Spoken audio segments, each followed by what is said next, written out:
Proverbs Life tayo mga palalabs. Ito na po ang mami na si kuya ay nandito sa amin para magdala ng mami para sa aming mga katrabaho para sa amin alas 3 ng hapon.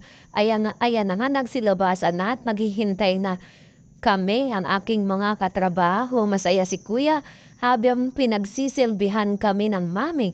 Napakarami ng kanyang inilalagay na laman. Iyan ay karning baka.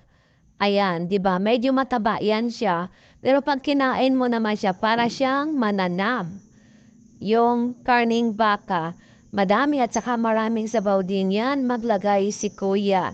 Ayan, tuwing hapon nandito siya para kami ay magmeryenda ng mami. Yan si kuya, ayan.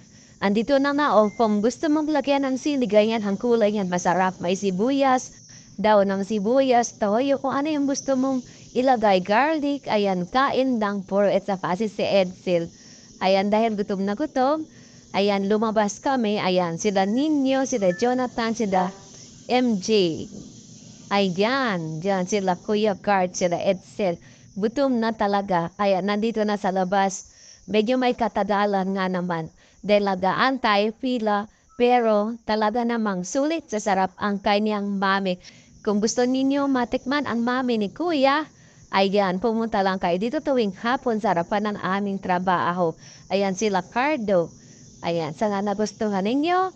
Pati yung aming kinakain dito ay napakasarap. Sana nagustuhan ninyo ang aking video. Thank you for watching. God bless!